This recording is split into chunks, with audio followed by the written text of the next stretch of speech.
Nuestras Biblias en Romanos capítulo 6, que es donde nos quedamos, Romanos capítulo 6, versículos 1 al 4. Romanos capítulo 6, versículos 1 al 4 dice de la siguiente manera: ¿qué pues diremos? ¿Perseveraremos en el pecado para que la gracia abunde? En ninguna manera. Porque los que hemos muerto al pecado, ¿cómo viviremos aún en él? ¿O no sabéis que todos los que hemos sido bautizados en Cristo Jesús, hemos sido bautizados en su muerte? Porque somos sepultados juntamente con él para muerte por el bautismo, a fin de que como Cristo resucitó de los muertos por la gloria del Padre, así también nosotros andemos en vida nueva. El tema que vamos a estar considerando se titula Los muertos en Cristo. Los muertos en Cristo. Hasta este momento donde hemos llegado en Romanos capítulo 6, el apóstol Pablo ha estado construyendo un caso para mostrar la necesidad de nuestra salvación. Se nos ha dicho que todos los hombres hemos pecado, que todos los hombres son culpables de violar la norma de conducta que Dios ha establecido para sus vidas. Pero también se nos ha mostrado que hay un medio de salvación, que es la fe en nuestro Señor Jesucristo. Se nos ha dicho que al poner nuestra fe en Jesús para nuestra salvación, recibimos el regalo de la vida eterna. Pablo nos ha hecho saber que muchos están condenados por causa del pecado.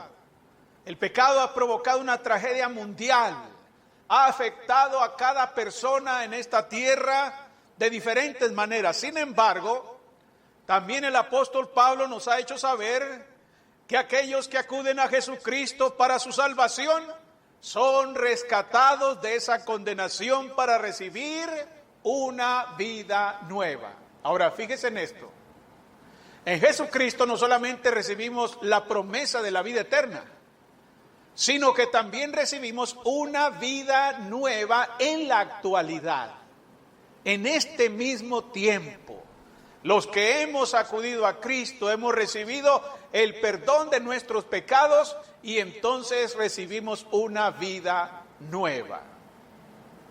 A partir del capítulo 6 de Romanos, Pablo dedicará los próximos 3 capítulos diciéndonos cómo se vive esa vida nueva.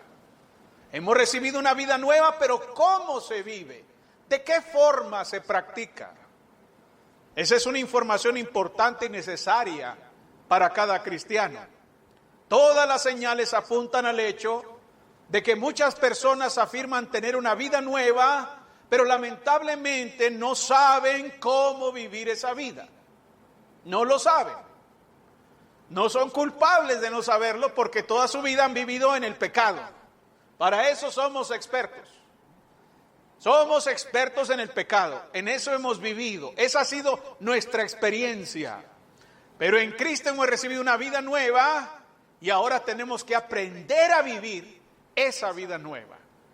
Porque nuestra experiencia total es con el pecado. Así que, ¿cómo se vive esa vida nueva?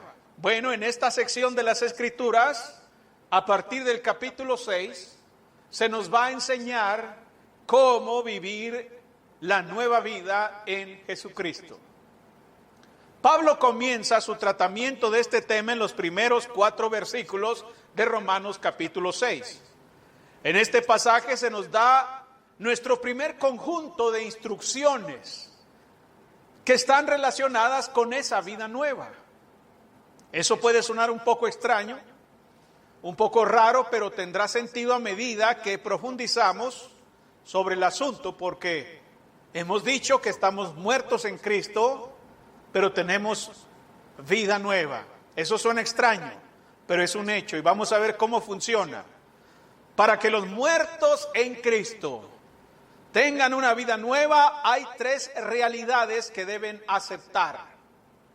Cuando usted es cristiano, usted muere al pecado. Usted tiene que aceptar esa realidad para empezar. Dice los versículos 1 y 2 de Romanos capítulo 6. ¿Qué pues diremos? ¿Perseveraremos en el pecado para que la gracia abunde? Fíjese esa pregunta. Cuando nosotros pasamos de muerte a vida, es una realidad que tenemos que aceptar y que dejar bien clara en nuestra mente. Hemos muerto al pecado. En otras palabras, hemos sido separados del pecado. Como era su costumbre, el apóstol Pablo se anticipa precisamente a algún pensamiento equivocado, un argumento extraño para evitar malos entendidos. Y les deja bien en claro que nosotros hemos muerto al pecado. ¿Pero por qué? ¿Por qué tener que aceptar eso primero? ¿Por qué hay que discernir y entender que estamos muertos al pecado? Bueno, porque si leyeron con cuidado, la semana pasada en Romanos capítulo 5, en el versículo 20, se nos enseñó que mientras más pecado hay más gracia. Dice Romanos 5:20, pero la ley se introdujo para que el pecado abundase. Mas cuando el pecado abundó, sobreabundó la gracia. ¿Se fija? Más pecado, la respuesta de Dios es más gracia. Bueno, esa verdad puede confundir a algunos. ¿En qué sentido? Bueno, si la gracia viene como resultado del pecado, ¿no deberíamos simplemente seguir pecando para seguir disfrutando de la gracia de Dios? Esa es la idea que algunos tienen cuando leen Romanos 5:20. Cuando el pecado abundó, sobreabundó la gracia. Entonces hay que seguir en pecado para que la gracia siga estando presente. Bueno, el apóstol Pablo dice que no es así, que ese es un pensamiento incorrecto. Esa es la idea de muchos cristianos, sin embargo, esa es la idea que muchas personas tienen. Muchos saben que son salvos por la gracia de Dios. Entienden que son salvos por la gracia, pero al mismo tiempo no tienen ningún problema en tolerar algún pecado en sus vidas.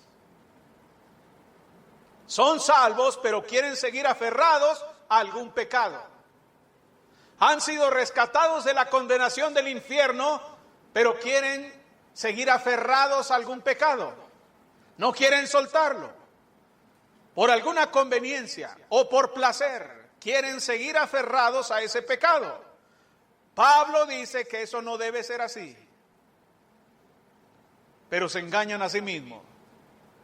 Piensan que aunque tengan ese pecado, Dios por su infinita gracia finalmente los va a salvar. Piensan que es solamente un pecado y piensan que es un pecado tan pequeño que Dios ni lo va a mirar, que Dios finalmente los va a dejar entrar a la gloria. Sin embargo, eso no es así. Pablo nos dice que están equivocados. Dice ahí en Romanos 6:1. ¿Perseveraremos en el pecado para que la gracia abunde? En ninguna manera. Porque los que hemos muerto al pecado, ¿cómo viviremos aún en él? Entonces, los que han muerto en Cristo deben aceptar la realidad de que han muerto al pecado. Y eso significa que no es posible vivir en el pecado. La respuesta de Pablo es breve y sumamente clara, sencilla. Si hemos muerto al pecado, ¿cómo viviremos aún en él? Dice el versículo 2. En ese versículo Pablo usa la muerte como una analogía de la vida en Cristo. Estando en Cristo, estamos más vivos que nunca. Tenemos verdadera vida en Cristo, pero al mismo tiempo, cuando estamos vivos en Cristo, estamos muertos al pecado. Estamos vivos en Cristo, pero muertos al pecado. Cuando morimos al pecado, eso tiene ciertos resultados, tiene ciertos efectos. Cuando esta muerte llega a nosotros, entonces todo cambia en nuestras vidas. Todo debe cambiar en nuestras vidas. Por ejemplo, cuando una persona muere físicamente, ¿qué pasa?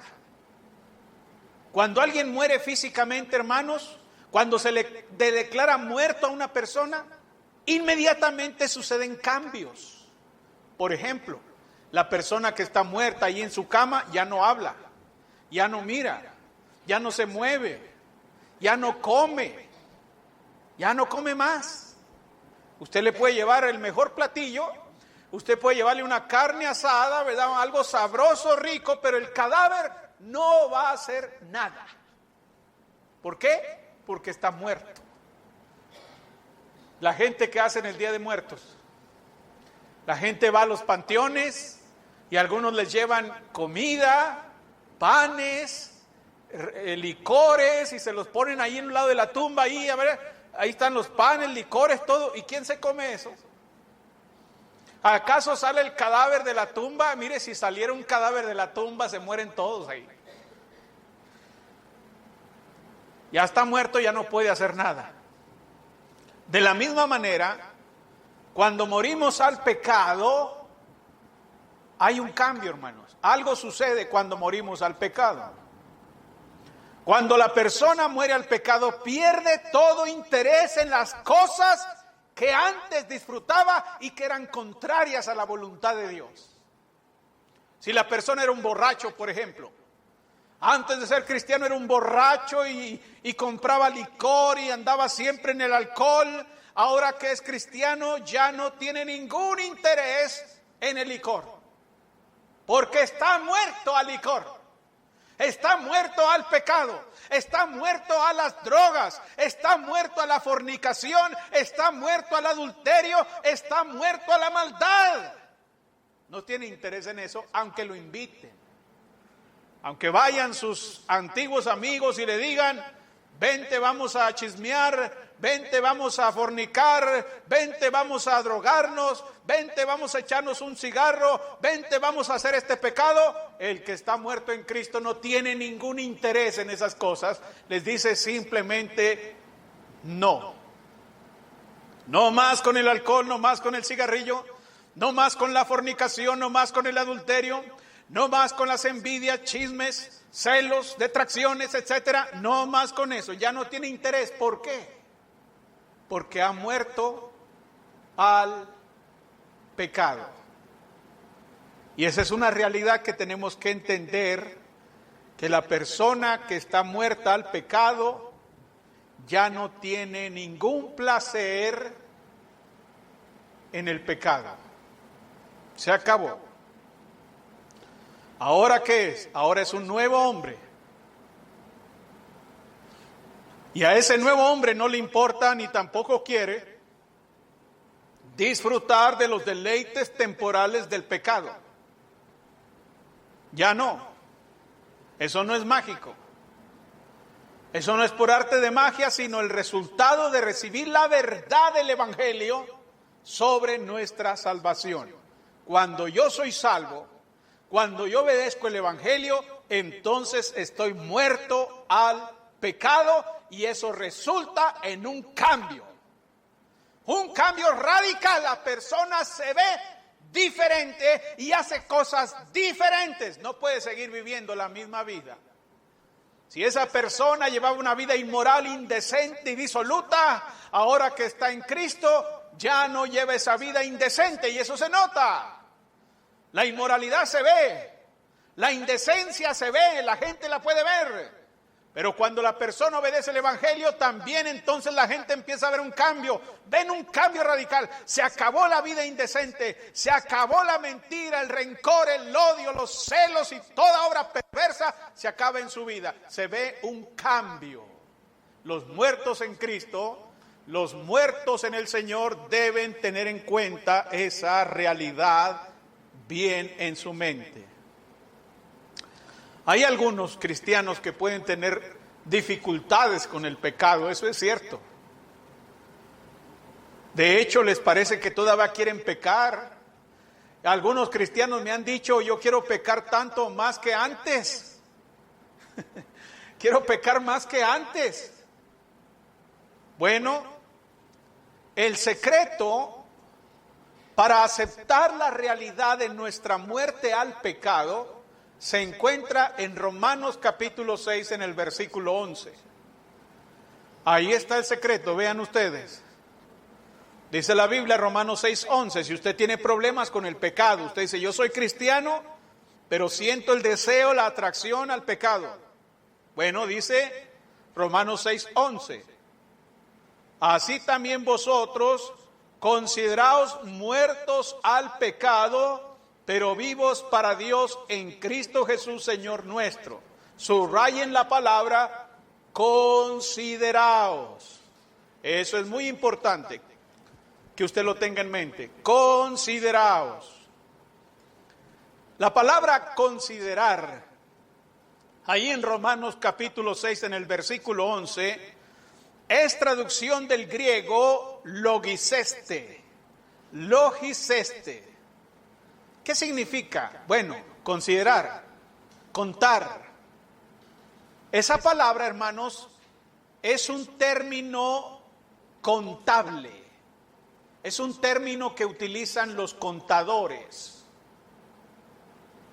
¿Qué significa? Bueno, lo que Pablo nos está diciendo es que debemos ser contadores.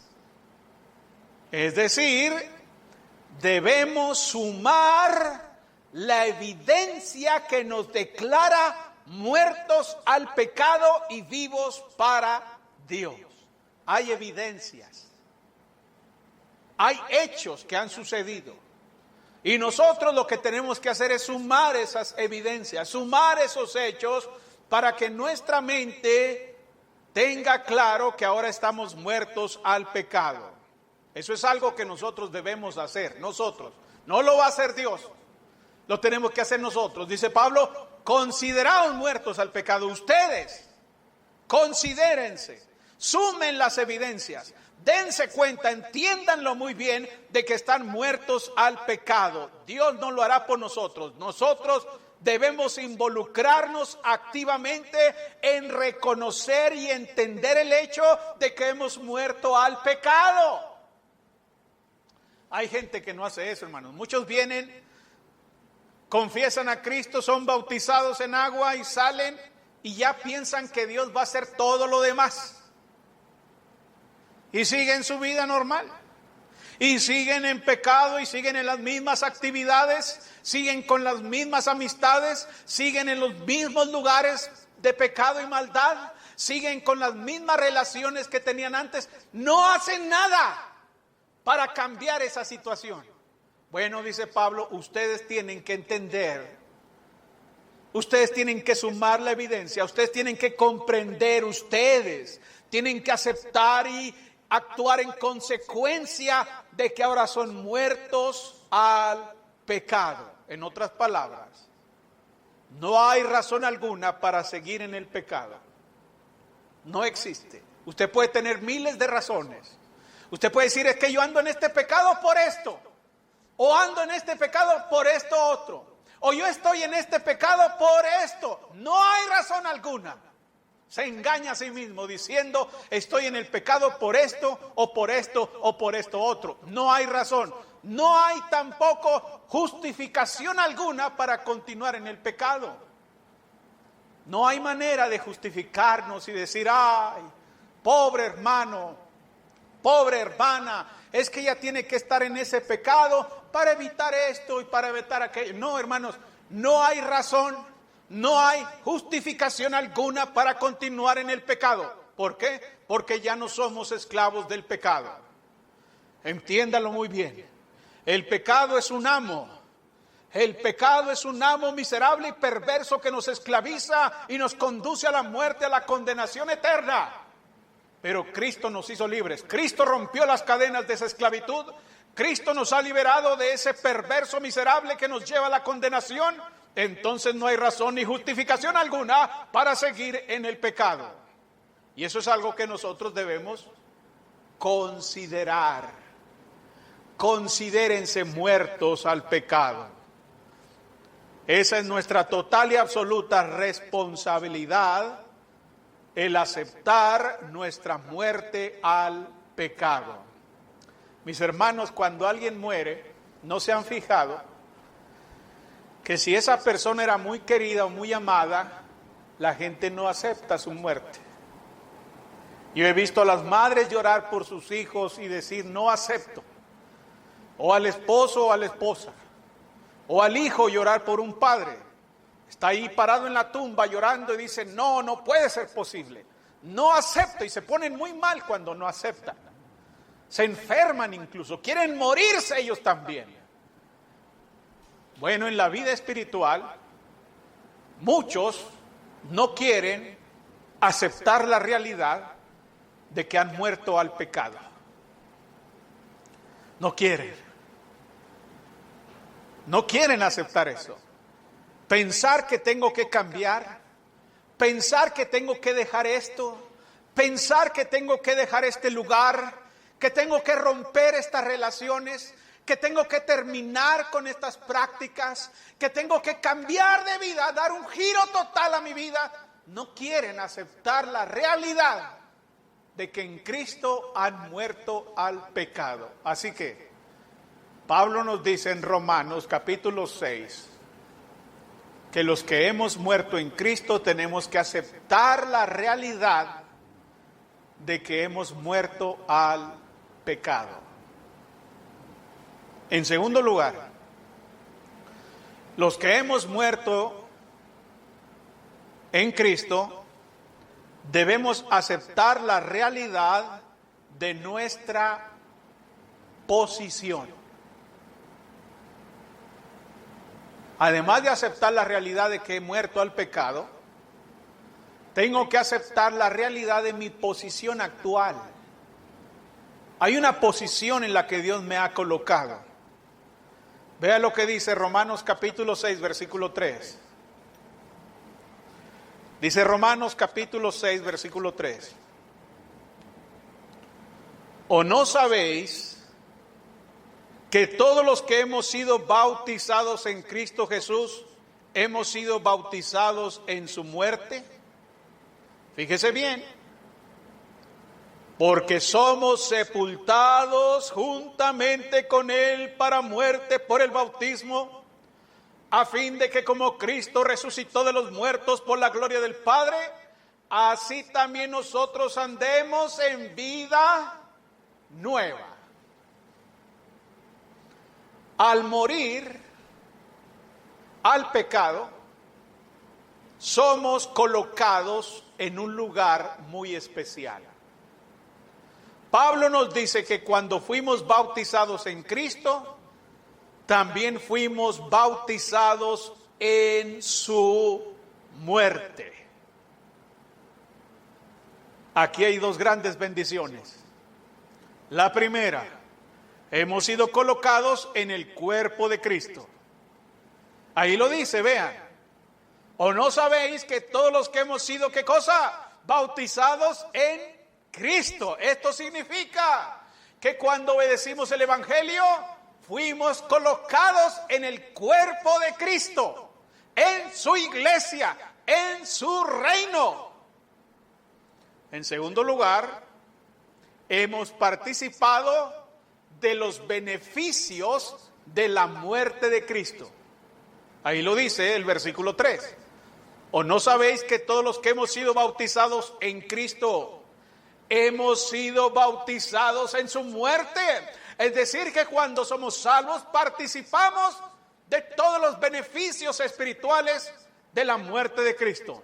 Estamos en un lugar sumamente valioso, participando de beneficios invaluables. Ahora gozamos de la protección de Dios, ahora gozamos del perdón de Dios, ahora gozamos de su misericordia y somos propietarios de todas y cada una de las más grandes y especiales promesas que Dios tiene en su palabra. ¿Dónde podrá obtener usted un mejor lugar que ese? Ni en los mejores lugares. Hay gente, hay lugares, ¿no? En el aeropuerto, por ejemplo, cuando yo voy a viajar, ¿sabían ustedes que hay una sala VIP? Acá está todos los lugares donde se sienta el pueblo, donde se sienta la gente, pero hay unas salas especiales que se llaman VIP.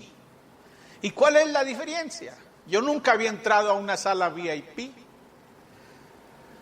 Pero hace tiempo que viajé con el hermano Luis Barros, él sí tiene acceso a salas VIP. Él tiene esos privilegios.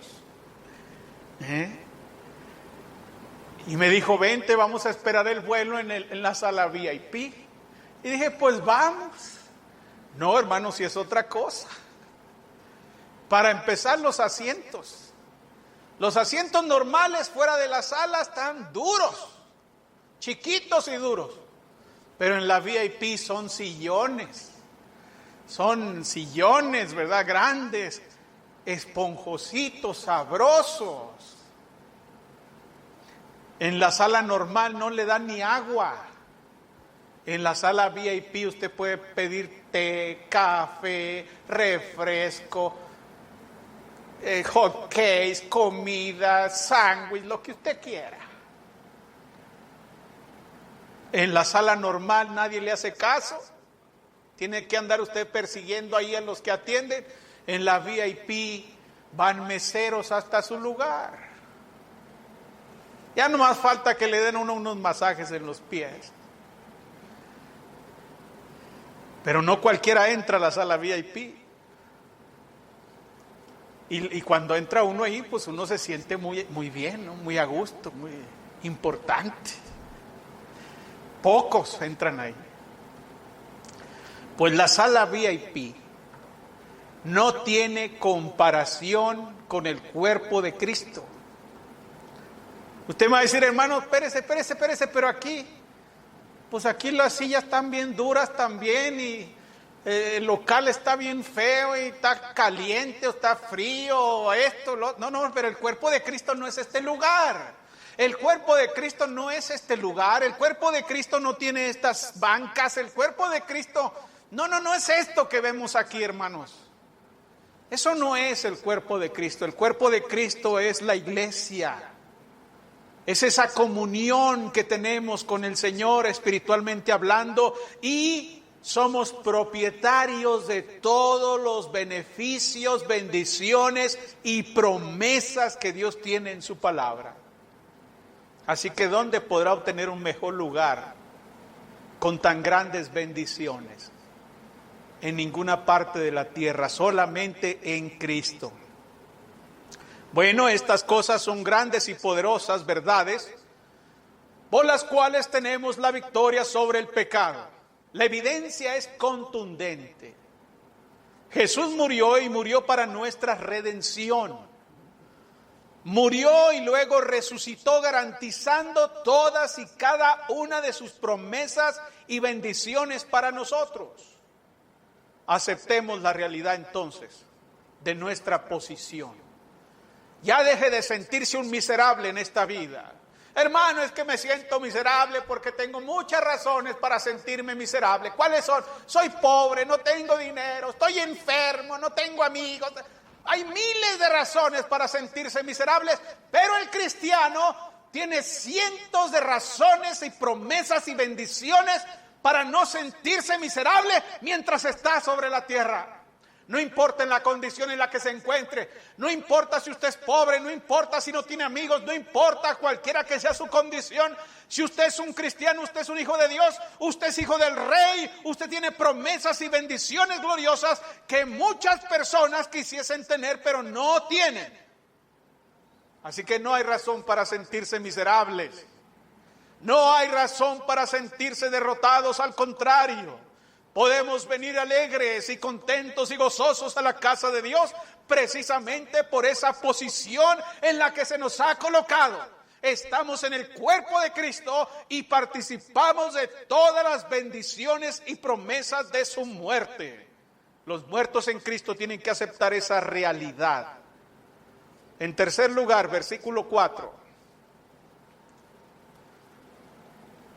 Dice ahí Romanos 6:4. Porque somos sepultados juntamente con Él para muerte por el bautismo, a fin de que como Cristo resucitó de los muertos por la gloria del Padre, así también nosotros andemos en vida nueva. Los muertos en Cristo deben aceptar la realidad de su potencial. Ahí está. Porque somos sepultados juntamente con Él para muerte por el bautismo. ¿A fin de qué? A fin de que como Cristo resucitó de los muertos por la gloria del Padre, así también nosotros andemos en vida nueva. ¿Ya vio el potencial que hay ahí? Los muertos en Cristo deben aceptar su potencial. Pablo nos revela una verdad que a mí me emociona mucho. Cuando yo leo ese versículo 4, cuando lo estuve leyendo, estuve meditando en lo que dice, hay una verdad que me emociona mucho. No solo hemos muerto con Cristo, no solo hemos muerto con Cristo, sino también con Él hemos vuelto a una vida nueva, hermanos. Eso es emocionante. Por ejemplo, ¿qué sienten ustedes cuando van a cambiar de ciudad? Cuando se van a cambiar a otra ciudad, a una casa nueva, a un trabajo nuevo, a una escuela nueva. Es emocionante eso. La gente cuando se va a cambiar a otra casa tiene muchas expectativas, muchos planes, emociones, ¿verdad?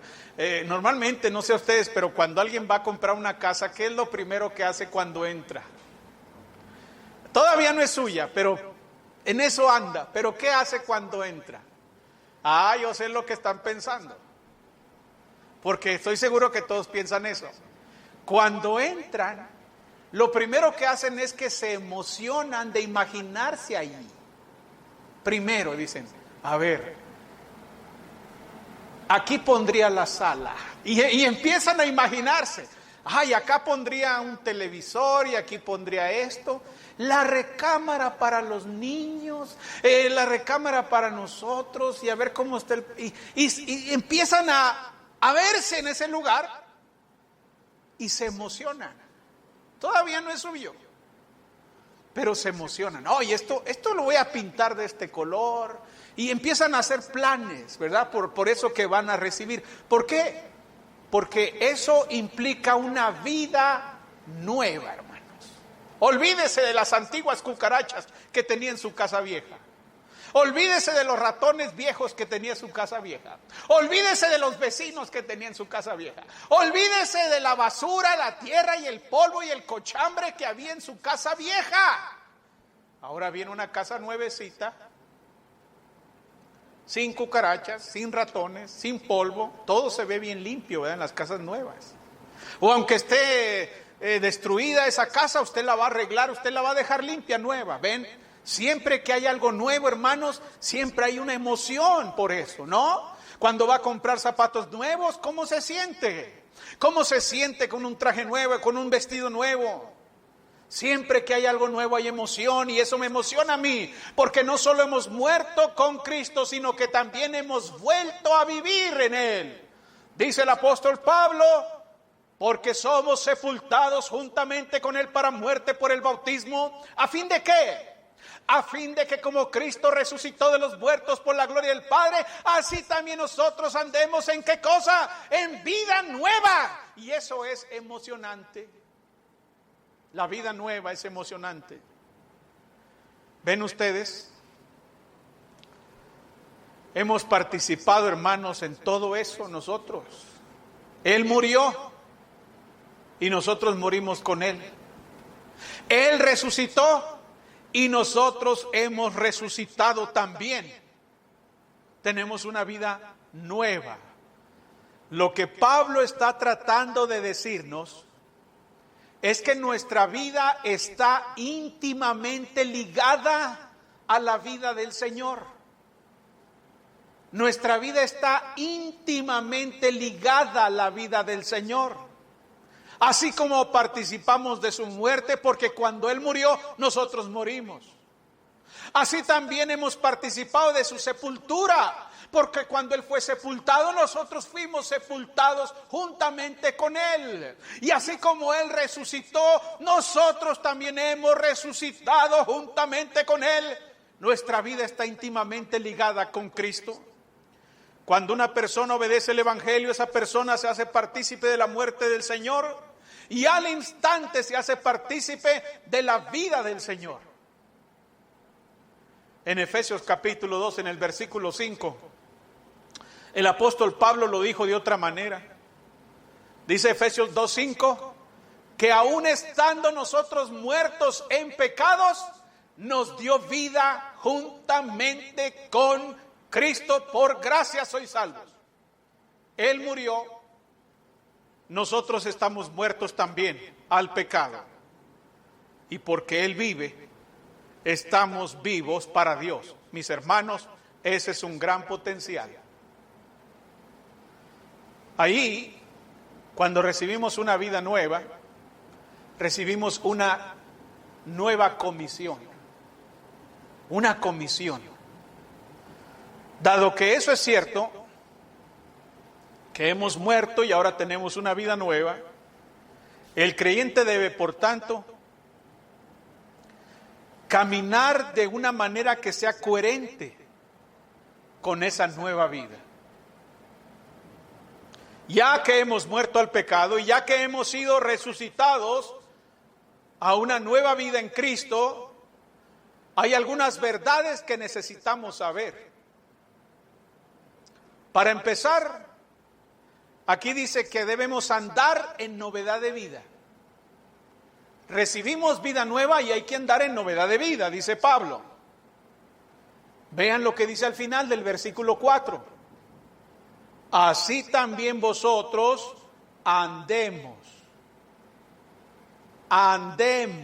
en vida nueva. ¿Ven? Cuando hemos muerto y cuando hemos sido resucitados con Cristo, eso implica andar en novedad de vida. Eso implica un contraste entre nuestra vida que tenemos ahora con la vida que teníamos antes.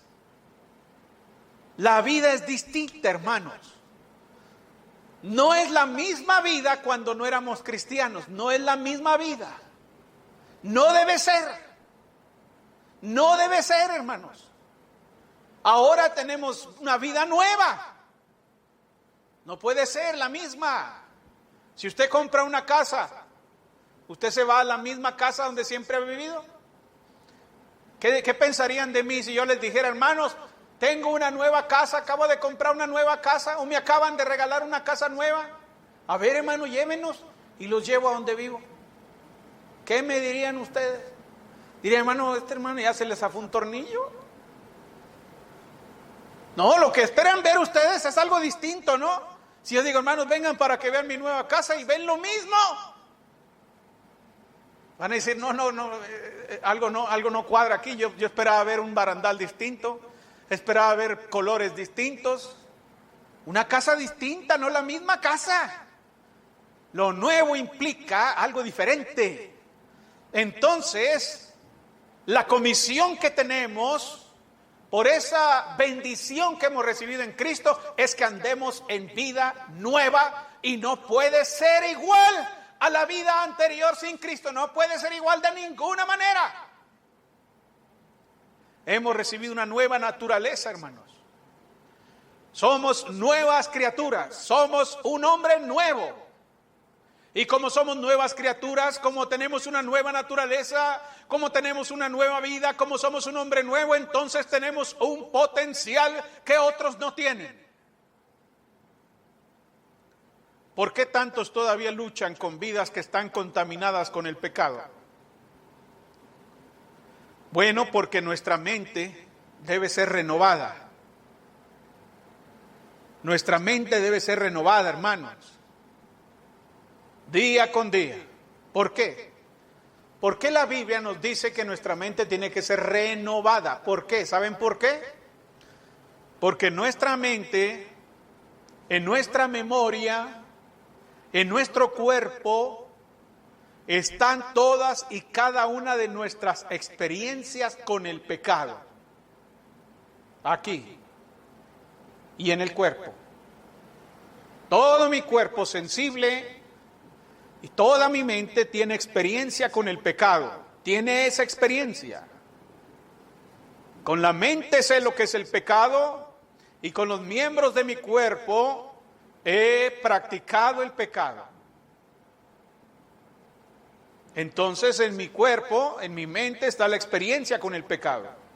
Y ya me hago cristiano, soy cristiano, me arrepiento, soy salvo, recibo el perdón de mis pecados. He sido liberado del pecado, pero ¿qué me falta? Me falta renovar la mente, renovar la memoria, cambiar la memoria para que esas experiencias que están ahí se borren, se eliminen, se quiten de mi memoria.